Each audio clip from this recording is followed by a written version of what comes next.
সকাল হলে বের হয়ে যাইতেন, মক্কার মুশরিকদের কাছে গিয়ে বলতেন, ইয়া আইয়ুহান নাসু কুলু লা ইলাহা ইল্লাল্লাহ। সকাল হলেই নবীজি বের হয়ে যেতেন, মানুষদেরকে ডেকে বলতেন, হে মানুষ সকলেরা, হে মানব সমাজ, কুলু লা ইলাহা ইল্লাল্লাহ, তোমরা লা ইলাহা ইল্লাল্লাহ পড়ে নাও, এক আল্লাহকে রব মেনে নাও, এক আল্লাহকে সৃষ্টিকর্তা মেনে নাও, এক আল্লাহকে ইবাদতের উপযুক্ত মেনে নাও, তুফলিহুন, তোমরা সবাই সফল কাম হয়ে যাবে। নবীজির দাওয়াতকে, নবীজির তাওহীদের দাওয়াতকে কোনো জুলুম, অত্যাচার, চক্রান্ত, ষড়যন্ত্র, কাফেরদের কোনো কিছুই নবীজির দাওয়াতকে ঠেকাতে পারল না। নবীজি সকাল হলে বের হয়ে যেতেন, সন্ধ্যা পর্যন্ত দাওয়াত দিতেন, আবার সন্ধ্যার পরে সাহাবায়ে কেরামকে দারুল আরকামের মধ্যে তালিম দিতেন। সুবহানাল্লাহ বলেন। আমরা আলোচনা করছি রাসূলুল্লাহ সাল্লাল্লাহু আলাইহি ওয়াসাল্লামের সিরত সম্পর্কে।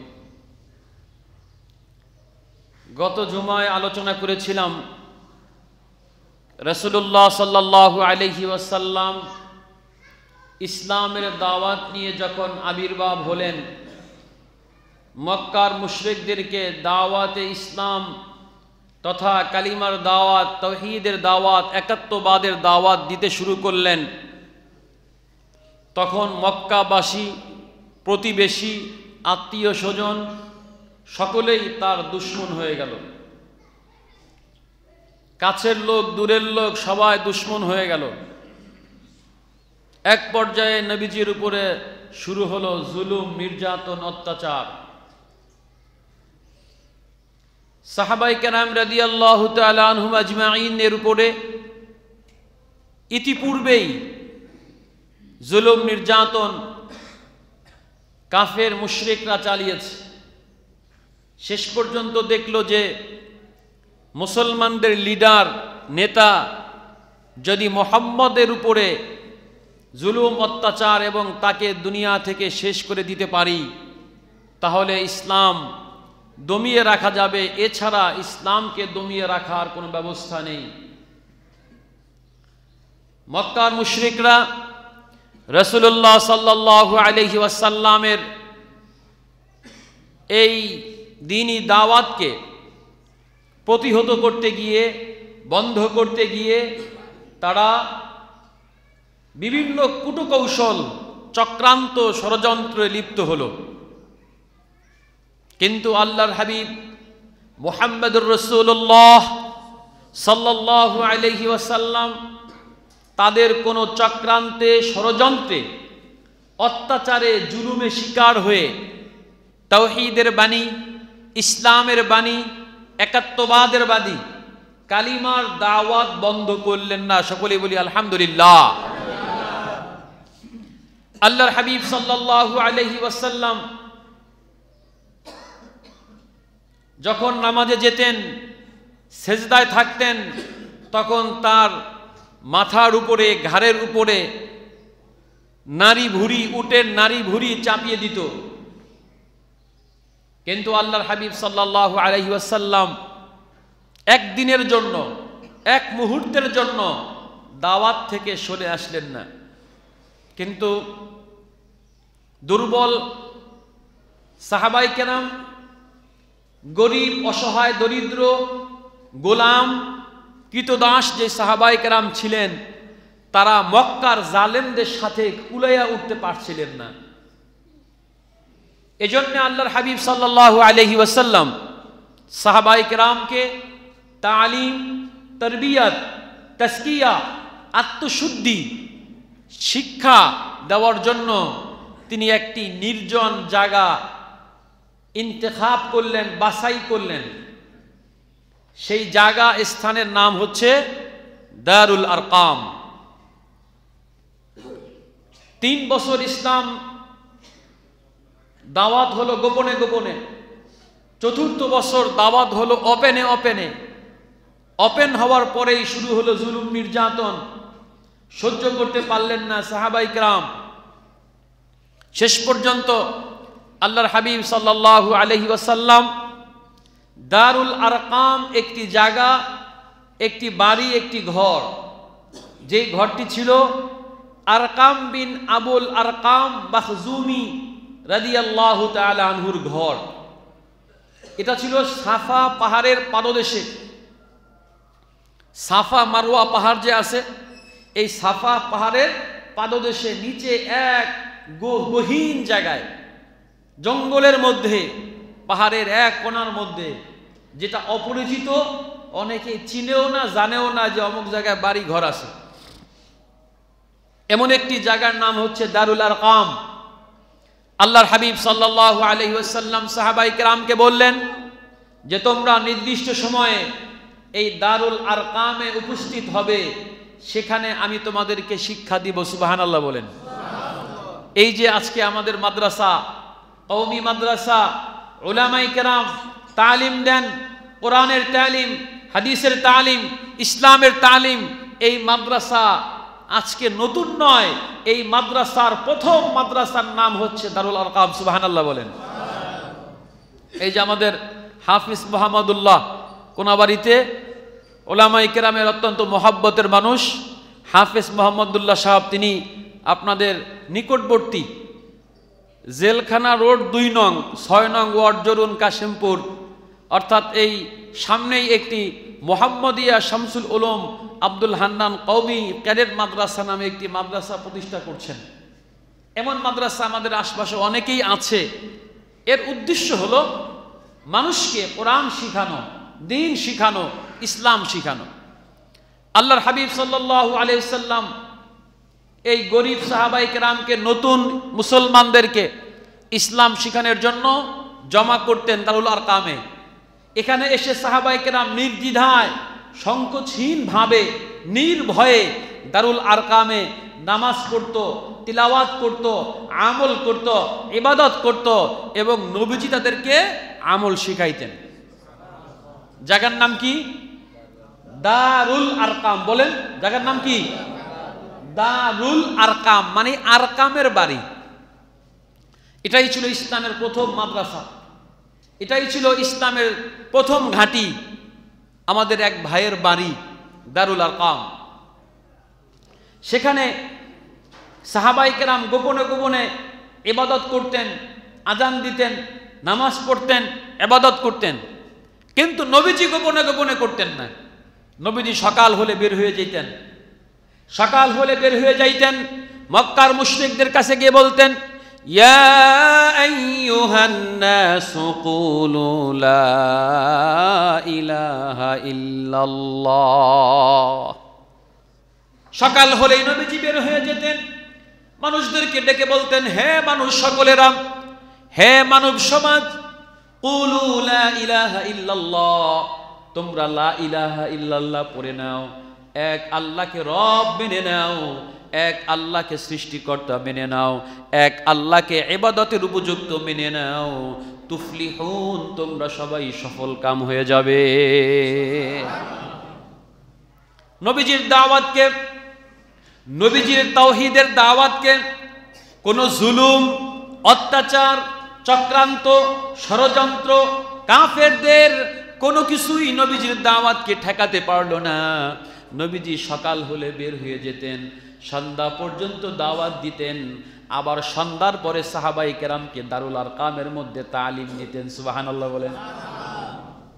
এবং রাতভর আল্লাহ পাকের কাছে নামাজের মধ্যে দাঁড়িয়ে থাকতেন, দাঁড়িয়ে দাঁড়িয়ে আল্লাহর তাওহীদ, আল্লাহর প্রশংসা করতেন। এটাই ছিল নবীজির আমল। কিন্তু গরিব, অসহায়, দরিদ্র, দুর্বল সাহাবায়ে কেরাম, তারা যখন ঘরে যাইতেন, বাড়িতে যাইতেন, নিজের কোনো কাজে বাহিরে বের হইতেন, তখনই তাদের উপরে অত্যাচার নেমে আসতো, জুলুম, অত্যাচার নেমে আসতো। সাহাবায়ে কেরাম বললেন, ইয়া রাসূলুল্লাহ, আমরা আর সহ্য করতে পারছি না, আমরা আর মেনে নিতে পারছি না আমাদের জুলুম, অত্যাচার। আমরা এখন কি করব, কি করতে পারি? জুলুম, অত্যাচার আমাদেরকে অতিষ্ঠ করে তুলে ফেলেছে, আমাদের আত্মীয় স্বজন থেকে আমাদেরকে বিচ্ছিন্ন করে ফেলছে, আমাদের জনজীবনকে দুর্ভিক্ষের মধ্যে ফেলে দিয়েছে, আমরা এখন কি করব? যখন এই আবদার, এই আবেদন নবীজির কাছে সাহাবায়ে কেরাম করলেন, আল্লাহর পক্ষ থেকে আয়াত নাজিল হইল সূরা জুমারের 10 নম্বর আয়াত।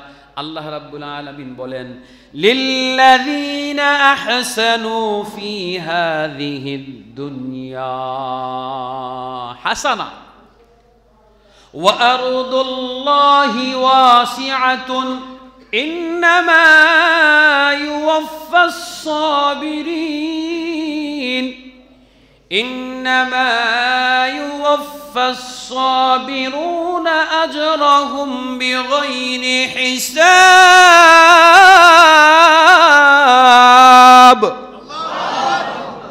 আল্লাহ রাব্বুল আলামিন কোরআনের আয়াত নাজিল করে বললেন, লিল্লাযীনা আহসানু ফি হাযিহিদ দুনিয়া, যারা এই দুনিয়ার মধ্যে কল্যাণকর কাজ করবে, ভালো কাজ করবে, উত্তম কাজ করবে, আল্লাহ বলেন ওই ব্যক্তিদের জন্য রয়েছে হাসানা, অর্থাৎ নেকি রয়েছে, পুণ্য রয়েছে, সওয়াব রয়েছে।